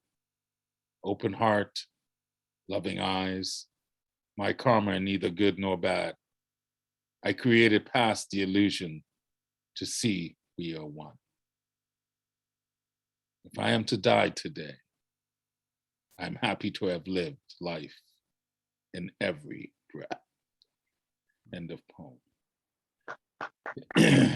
And I'll end with this piece. I said earlier, you know, there isn't a woman's issue on this planet. There's a man's issue. And there isn't a man's issue on this planet. There's a human issue. We keep forgetting we're humanity. And regardless of how we paint our culture, we all have culture and we all do the same things. We just express it differently. Testing, testing, 1, 2, 3. Is this thing on? Are you listening? It is my hope these words would paint you a picture, to inspire melody in your mind as your heart dances to the tribal flow. I invite you to listen closely. The diversity that is our humanity can be found in our galleries, museums, libraries, science centers, halls of learning. Since you are listening, let me pose the following. What is culture? And how does it define us? Are you still with me? Is it the art that hangs on walls, the songs we sing, the beatings of drums that stir our ancestral energies? Or is it the tribal dance of generations past? Is it all that we have done, all that is to come? Is life culture, and does it define us? Now that I have your attention, our flow that vibes is culture. Imagination constructs a creative life. It forms our highest civility. We are people of culture. Black, red, white, yellow, brown. We display our art with pride. It is our earthly soul, joyously speaking, a rainbow of culture blended as one. Culture is an expressive, creative, imaginative perspective of life. We're a tapestry of dance, song, music, art, words. The human rainbow arcing from heart to heart. Our collective inner voices are woven together. It is our expression of our humanity. Still with me? Culture is family, the root of our society. From painting on cave, from painting on cave walls to banging bones after the hunt, we crave the outlet that fuels our creativity. It fires the imagination. It is a portal into our collective soul. It gives us license to express, protest, revolt, change, and accept who we are. Our internal art is our culture, the rainbow dance of connection. Culture is a window to look back and vision forward. The door we peer through, our evolutionary growth, is reflected in all that we are. It is the dance of mind and body, the air we breathe into song, the thoughts that pen poetry. Culture is our hope, our aspiration. It speaks to the power of our spirit. Before we depart, and I say thank you for listening, know this. The collective creative energy that shapes our realities is our individual collective expression of life's dance. When we witness the inner art that defines our culture, we move closer to mindful acceptance of ourselves. Culture is the sunrise and the moonlight of our inner art. We sing the same songs with different voices. We dance the same dance to different rhythms. We write the same words spoken in different tongues. We brush the same strokes that blossom in different colors. Culture shows the soul of our community, our home. It is how we define our uniqueness as one. One humanity, one art. We are a rainbow of culture. Thank you. Excellent. End of poem. Anyway, ladies and gentlemen, thank you so much. That brings a conclusion to our March recital. Once again, thank you for participating in the Inspired Poetry Corner recital brought to you by the Inspired Poetry Project, a group started by my good friend Richard, who unfortunately couldn't be here on this Sunday. Hopefully he'll be able to join us in the future. I thank you all for graciously and freely sharing of your time, of your energies and your love. It is a blessing that we can gather as free spirit, as free humans to share in our creativity. And I think it's upon us poets to speak truth, to speak to what aches our hearts, whether it's from our own personal experience or what we see in the world. It's upon us to share the joy that we feel in our hearts, whether it's from our own personal lives or what we see in society. But it's our job as poets to speak. The pen is mightier than the sword. It always has been, it always will be. So as poets, let's leave here rejoiced, relifted, rejuvenated, and speak our truth. And let's change the damn world. Why not? Why not us? It's time for poets to lead the way. I love you all. Once again, put it up for our RescuePoetix. Susan, you are brilliant. all the poets that shared their brilliance today. Our next show is going to be in April, I believe April 17th, somewhere around that. I will be sending out invites. I'll be inviting people to come and recite. And if you're not reciting, I invite you to come and participate just in the audience member. And just remember, the first love is love of self. Operate like the human heart. It takes what it needs and then it distributes the rest. We are the human heart. The stronger you are, the stronger I am. I am because you are. That's an Ubuntu thing. I love you all. Be gentle. Go off in the good night and love yourself. I'll see you in a month. Bye, everybody. Bye. Thank you. Bye. Thanks, guys. Yeah, everyone, thank you for that. Go have Thanks, some Rolly. fried chicken and plantain and I don't know what my sister's Yeah. making, right? I have a couple of Trini still on this. I'm gonna go have some leftover Trini food. Hey, Delia, how you feeling? You're hungry now. I have a frog in my throat, so it's just nice to listen to everybody though. Great job, everyone.